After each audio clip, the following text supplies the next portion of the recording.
sebagainya. Ketika pulang sampai rumah, sekarang kita terisolasi di dalam rumah, apa yang dilakukan oleh masyarakat kebanyakan kita? Ketika kita sedih, kita makan. Ketika kita stres, kita makan. Ketika kita depres, kita makan. Ketika kita bosan, kita makan.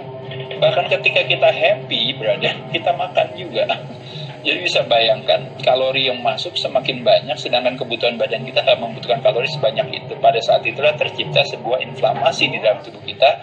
Akhirnya apa yang terjadi? Yang terjadi mendukung daripada ketakutan dan kecemasan yang terjadi. Virus dengan senang hati atau penyakit infeksi dengan senang hati akan hadir di dalam sebuah lingkungan yang memungkinkan virus itu untuk tumbuh dan berkembang.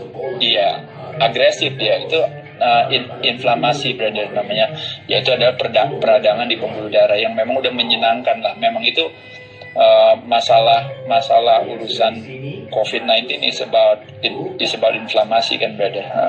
Jadi bisa bayangkan juga berdasarkan salah satu penelitian juga yang mengatakan bahwa, nah ini teman-teman biar unik ya, biar lihat ya, yaitu adalah bahwa bagaimana caranya membuat seseorang itu umurnya pendek. Caranya gampang katanya. Oh, disuntikan aja berbagai penyakit ke dalam tubuhnya, nggak perlu, jangan. Dia tetap matinya masih tetap pelan. Dikasih apa lagi, brother? Kasih aja suruh makan gula pasir yang banyak, suruh apa biar ini apa, tetap aja dia masih belum mati. Kasih aja rokok yang banyak atau dikasihin drum dan sebagainya, matinya juga masih pelan-pelan, brother. Tapi mati yang paling cepat itu adalah ketika apa? Ketika dia disuruh diam di rumah, nggak usah ngapa-ngapain aja, terjadi yang namanya isolasi. Nah, apa yang kita dapatkan hari ini sekarang di seluruh dunia, yang kita nggak ngomong Indonesia, itu adalah sebuah resep yang canggih, yang ibaratnya yang ampuh bagi semua manusianya tanpa disadari. Pelan-pelan akhirnya apa yang terjadi? Pelemahan terhadap sistem kekuatan kekebalan tubuh. Nah, jadi ditambah lagi dengan makannya sembarangan lagi, brother, gitu. Dan yang lebih uniknya lagi dari semua lagi, digencar satu lagi yang lebih hebat lagi, yaitu adalah apa? Yaitu adalah dengan kondisi perekonomian yang semakin menurun. Ketika banyak orang yang dipulangkan, dirumahkan, banyak orang yang kehilangan pekerjaan, banyak orang yang ini ya sebagian mungkin ada yang mendapatkan kebermanfaatan hari ini karena mungkin bisa jualan ini, jualan itu dan sebagainya ya. Tapi hampir sebagian dari kita, sebagian besar ya, mungkin nyanyi 90% dari masyarakat dunia itu adalah yang mengalami penderitaan dengan situasi harus terisolasi seperti ini ya. Belum lagi penghasilannya yang semakin menurun dan bahkan tidak ada atau bahkan kehilangan. Di sisi lain pengeluarannya semakin meningkat, bukan cuma untuk kebutuhan sehari-hari, bukan cuma untuk bayar anak sekolah, bukan cuma untuk bayar listrik, bayar pulsa dan sebagainya ya. Tapi yang lebih parahnya lagi, sebagian dari mereka punya kegiatan-kegiatan usaha yang harus bayar mulai dari cicilan hutang, cicilan kegiatan usaha dan sebagainya, dan itu semua tidak bisa dilakukan karena situasi ini yang dibuat seolah-olah ibaratnya kenapa kita harus berada dalam situasi ini, karena kita takut terjangkit sebuah virus. Kan itu sesuatu yang makanya kenapa menjadi satu pertimbangan bagi kita untuk lihat apakah memang itu sebuah kebijakan yang bijaksana yang bisa kita lakukan. Ini bukan buat Indonesia, tapi buat dunia sih kalau kita ngomong ini ya. Jadi kita lihat, yang terjangkit itu hanya kurang lebih sekitar mungkin cuma 10-15%. Dari yang terjangkit itu semua, kalau yang matinya itu, kalau hitungannya cuma sekitar 10%-annya, berarti kalau dihitung keseluruhan dari total, mungkin bisa kurang dari 1%. Nah, artinya di situ apalagi, dan itu semua yang terkena kebanyakan rata-rata adalah orang-orang yang memang punya bawaan penyakit. Dalam arti bawaan penyakit itu artinya adalah hampir rata-rata tidak ada satupun orang yang sehat yang terkena atau mati gitu ya. Kalau terkena nggak ada masalah. Nah, ini makanya kenapa di sini mesti ada satu pemahaman lagi ya. Yang kita lawan itu adalah bukan terjangkitnya sebenarnya, yang kita lawan itu sebenarnya matinya gitu. Karena terjangkit aja tidak kenapa-napa selama tubuh manusianya itu memang kuat. Oh iya, tapi nanti kita akan menjadi carrier dan akan membuat orang yang kita kasih mati, ya tidak segampang itu gitu. Tapi makanya seperti saya katakan tadi, karena pemahaman referensi 4 bulan yang hanya didapat dari sosial media atau apa, kita punya keyakinan seperti itu, ya silahkan saja, itu kan hak setiap orang. Tapi dengan kita punya keyakinan juga dalam hal masing-masing orang juga punya latar belakang yang berbeda dalam hal soal kesehatan. Kembali lagi, salah satunya mungkin saya cuma bisa bercerita adalah bahwa tubuh manusia itu tidak selemah yang kita duga. Kalau jawabannya nanti adalah hanya terakhirnya kita harus mendapatkan sebuah ketergantungan dengan solusinya adalah udah pakai ini aja nanti semuanya beres, itu yang namanya ibaratnya kalau kita bilang akan merendahkan kecerdasan kita sendiri sebenarnya gitu ya. Paham ya teman-teman sekalian ya. Jadi sekali lagi masalah itu kompleks, nggak bakal penyelesaiannya sesimpel itu gitu, kecuali kalau memang sesuatu yang sebenarnya simpel diciptakan menjadi kompleks kan begitu. Nah jadi sekali lagi teman-teman sekalian, nah kita sekarang akan membahas yang sederhana saja. Masalah daripada hari ini itu masalahnya ada orang katanya nggak bisa nafas. Nah sekali lagi jawabannya adalah makanya kenapa nggak kita aja sekarang mengajarkan orang atau mengajarkan diri kita untuk bernafas dengan baik. Nah nafas dalam sehari itu kita bernafas kurang lebih 23.000 kali tanpa kita sadari.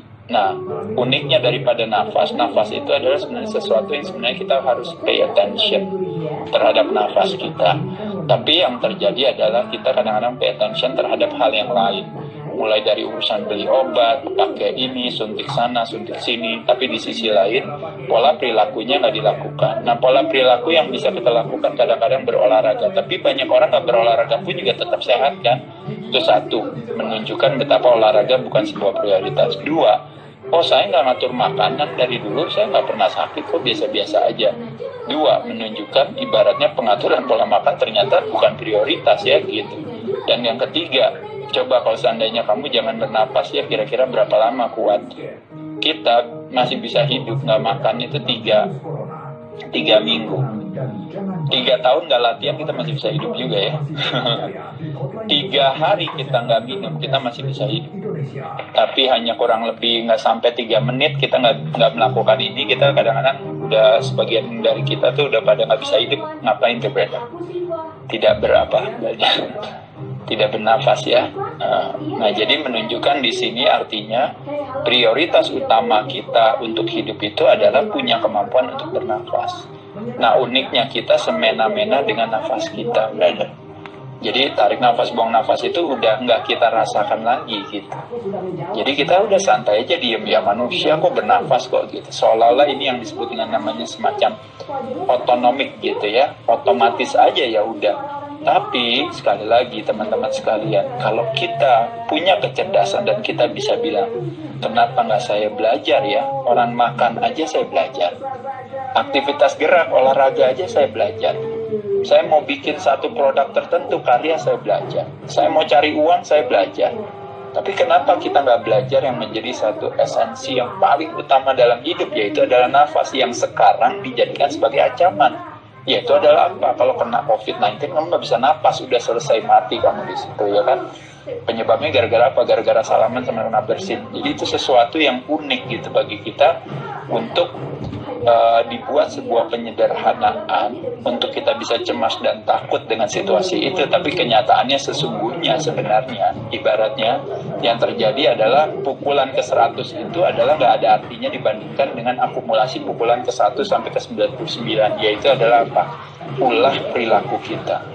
Aja sekarang mengajarkan orang atau mengajarkan diri kita untuk bernafas dengan baik. Nah nafas dalam sehari itu kita bernafas kurang lebih 23.000 kali tanpa kita sadari. Nah uniknya daripada nafas itu adalah sebenarnya sesuatu yang sebenarnya kita harus pay attention terhadap nafas kita. Tapi yang terjadi adalah kita kadang-kadang pay attention terhadap hal yang lain. Mulai dari urusan beli obat, pakai ini, suntik sana, suntik sini. Tapi di sisi lain, pola perilakunya nggak dilakukan. Nah, pola perilaku yang bisa kita lakukan kadang-kadang berolahraga. Tapi banyak orang nggak berolahraga pun juga tetap sehat kan? Itu satu, menunjukkan betapa olahraga bukan sebuah prioritas. Dua, oh saya nggak ngatur makanan dari dulu, saya nggak pernah sakit kok, biasa-biasa aja. Dua, menunjukkan ibaratnya pengaturan pola makan ternyata bukan prioritas ya gitu. Dan yang ketiga, coba kalau seandainya kamu jangan bernapas ya kira-kira berapa lama kuat? Kita masih bisa hidup nggak makan itu 3 minggu. 3 tahun nggak latihan kita masih bisa hidup juga ya. 3 hari kita nggak minum kita masih bisa hidup. Tapi hanya kurang lebih nggak sampai 3 menit kita nggak melakukan ini, kita kadang-kadang udah sebagian dari kita tuh udah pada nggak bisa hidup. Ngapain tuh berarti? tidak tidak bernafas ya. Nah, jadi menunjukkan di sini artinya prioritas utama kita untuk hidup itu adalah punya kemampuan untuk bernafas. Nah, uniknya kita semena-mena dengan nafas kita, brother. Jadi tarik nafas, buang nafas itu udah nggak kita rasakan lagi gitu. Jadi kita udah santai aja, diem ya, manusia kok bernafas kok gitu. Seolah-olah ini yang disebut dengan namanya semacam otonomik gitu ya, otomatis aja ya udah. Tapi sekali lagi teman-teman sekalian, kalau kita punya kecerdasan dan kita bisa bilang, kenapa nggak saya belajar ya? Orang makan aja saya belajar, aktivitas gerak, olahraga aja saya belajar. Saya mau bikin satu produk tertentu, karya saya belajar. Saya mau cari uang, saya belajar. Tapi kenapa kita nggak belajar yang menjadi satu esensi yang paling utama dalam hidup, yaitu adalah nafas yang sekarang dijadikan sebagai ancaman. Yaitu adalah apa? Kalau kena COVID-19 kamu nggak bisa napas, udah selesai mati kamu di situ ya kan? Penyebabnya gara-gara apa? Gara-gara salaman sama kena bersin. Jadi itu sesuatu yang unik gitu bagi kita untuk dibuat sebuah penyederhanaan untuk kita bisa cemas dan takut dengan situasi itu. Tapi kenyataannya sesungguhnya sebenarnya ibaratnya yang terjadi adalah pukulan ke 100 itu adalah nggak ada artinya dibandingkan dengan akumulasi pukulan ke 1 sampai ke 99, yaitu adalah apa? Ulah perilaku kita menurun dan bahkan tidak ada atau bahkan kehilangan. Di sisi lain pengeluarannya semakin meningkat, bukan cuma untuk kebutuhan sehari-hari, bukan cuma untuk bayar anak sekolah, bukan cuma untuk bayar listrik, bayar pulsa dan sebagainya ya. Tapi yang lebih parahnya lagi, sebagian dari mereka punya kegiatan-kegiatan usaha yang harus bayar, mulai dari cicilan hutang, cicilan kegiatan usaha dan sebagainya, dan itu semua tidak bisa dilakukan karena situasi ini yang dibuat seolah-olah ibaratnya kenapa kita harus berada dalam situasi ini, karena kita takut terjangkit sebuah virus. Kan itu sesuatu yang makanya kenapa menjadi satu pertimbangan bagi kita untuk lihat apakah memang itu sebuah kebijakan yang bijaksana yang bisa kita lakukan. Ini bukan buat Indonesia tapi buat dunia sih kalau kita ngomong ini ya. Jadi kita lihat yang terjangkit itu hanya kurang lebih sekitar mungkin cuma 10-15%. Dari yang terjangkit itu semua, kalau yang matinya itu, kalau hitungannya cuma sekitar 10%-annya, berarti kalau dihitung keseluruhan dari total mungkin bisa kurang dari 1%. Nah artinya di situ apalagi, dan itu semua yang terkena kebanyakan rata-rata adalah orang-orang yang memang punya bawaan penyakit. Dalam arti bawaan penyakit itu artinya adalah hampir rata-rata tidak ada satupun orang yang sehat yang terkena atau mati gitu ya. Kalau terkena nggak ada masalah. Nah ini makanya kenapa di sini mesti ada satu pemahaman lagi ya. Yang kita lawan itu adalah bukan terjangkitnya sebenarnya, yang kita lawan itu sebenarnya matinya gitu. Karena terjangkit aja tidak kenapa-napa selama tubuh manusianya itu memang kuat. Oh iya, tapi nanti kita akan menjadi carrier dan akan membuat orang yang kita kasih mati ya, tidak segampang itu gitu. Tapi makanya seperti saya katakan tadi, karena pemahaman referensi 4 bulan yang hanya didapat dari sosial media atau apa, kita punya keyakinan seperti itu ya, silahkan saja, itu kan hak setiap orang. Tapi dengan kita punya keyakinan juga dalam hal masing-masing orang juga punya latar belakang yang berbeda dalam hal soal kesehatan. Kembali lagi salah satunya mungkin saya cuma bisa bercerita adalah bahwa tubuh manusia itu tidak selemah yang kita duga. Kalau jawabannya nanti adalah hanya terakhirnya kita harus mendapatkan sebuah ketergantungan dengan solusinya adalah udah pakai ini aja nanti semuanya beres, itu yang namanya ibaratnya kalau kita bilang akan merendahkan kecerdasan kita sendiri sebenarnya gitu ya. Paham ya teman-teman sekalian ya. Jadi sekali lagi masalah itu kompleks, nggak bakal penyelesaiannya sesimpel itu gitu, kecuali kalau memang sesuatu yang sebenarnya simpel diciptakan menjadi kompleks kan begitu. Nah jadi sekali lagi teman-teman sekalian, nah kita sekarang akan membahas